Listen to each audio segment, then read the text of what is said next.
Allah Subhanahu wa Ta'ala berfirman, "Laqad kana fi Yusufa wa ikhwatihi ayatul lisailin." Artinya, sesungguhnya ada beberapa tanda-tanda pada kisah Yusuf dan saudara-saudaranya bagi orang-orang yang bertanya.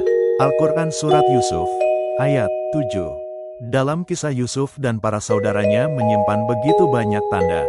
Tanda, artinya tanda dan dalil atas kekuasaan serta hikmah dari Tuhan. Lain halnya dengan paham tersebut, ulama lain mencoba memahami bahwa tanda yang dimaksud ialah tanda kenabian Muhammad Shallallahu Alaihi Wasallam. Sebab tanpa mendengar dari seorang pun dan tanpa membaca lebih dahulu kisah Yusuf, Nabi Shallallahu Alaihi Wasallam dapat menceritakan secara jelas kisah Nabi Yusuf dan hal ini sebagai bukti atas kebenaran atas penyampaian Nabi, yaitu akan munculnya kebahagiaan setelah datang kesusahan serta lain sebagainya. Bermula dari seorang wanita yang bernama Rofiko, dia mempunyai kakak Layan namanya. Layan memiliki dua putri bernama Lia dan Rohil, sedangkan adik Layan dikaruniai seorang putra bernama Yakub.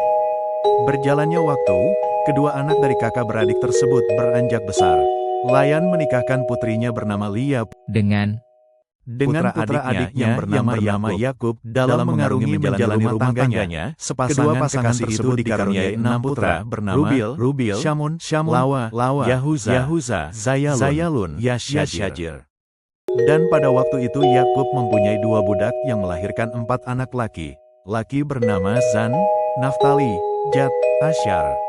Yakub dan sang istri merawat anak-anaknya serta Yakub pun berjuang menyebarkan tauhid kepercayaan kepada mereka para kaumnya agar beriman kepada Allah Subhanahu wa Ta'ala.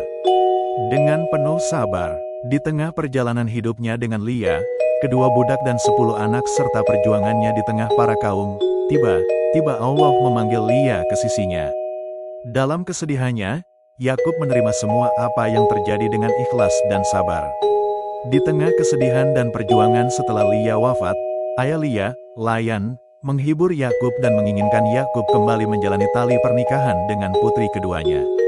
Yakub menikahi Rohil, kesedihan pun berlari jauh darinya. Waktu demi waktu berjalan, sepasang suami istri ini dikaruniai putra laki dan diberinya nama yaitu Yusuf, sesosok putra yang akan melebihi saudaranya dari sisi fisik dan lain-lain. Kebahagiaan, kesedihan mereka lalu bersama. Selang kemudian Rohil mendapatkan satu tanggung jawab dari Tuhan, yaitu lahirnya Bunyamin dari hubungannya dengan Yakub.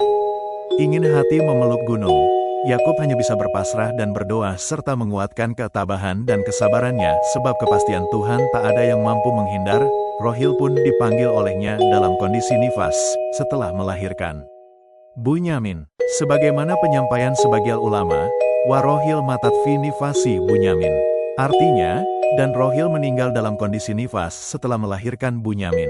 Referensi tafsir Al-Qurtubi halaman 130 juz 9. Dalam tafsir Al-Qurtubi tersampaikan satu pandangan lain yang disampaikan oleh Imam Al-Suhail. Beliau menyampaikan riwayat lain tentang alur keluarga Yusuf. Dalam penyampaiannya bahwa bermula dari ibu Yakub yang bernama Rofiko. Rofiko memiliki saudara laki bernama Layan. Paman Yakub, Layan, mempunyai putri bernama Lia dan Rohil. Kedua putri tersebut dinikahi secara bersamaan oleh Yakub. Dia menikahinya dengan bersamaan karena dalam syariah di masa Nabi Yakub memperbolehkan menikahi 2 bersaudara bersamaan. 2 bersaudara bersamaan dalam satu ikatan suami itu masing-masing memiliki budak bernama Leah dan Talita. Leah dan Talita diberikan kepada Yusuf oleh kedua istrinya. Dari kedua budak tersebut Yakub dikaruniai 4 anak laki. Lia melahirkan 6 anak laki dan Rohil melahirkan Yusuf lalu Bunyamin yang menjadi anak terakhirnya dan sekaligus sebagai akhir kebahagiaan seorang ibu karena Rohil meninggal dalam masa nifas setelah melahirkannya. Berikut alur dan garis keturunan Yusuf dalam 2 versi tersebut.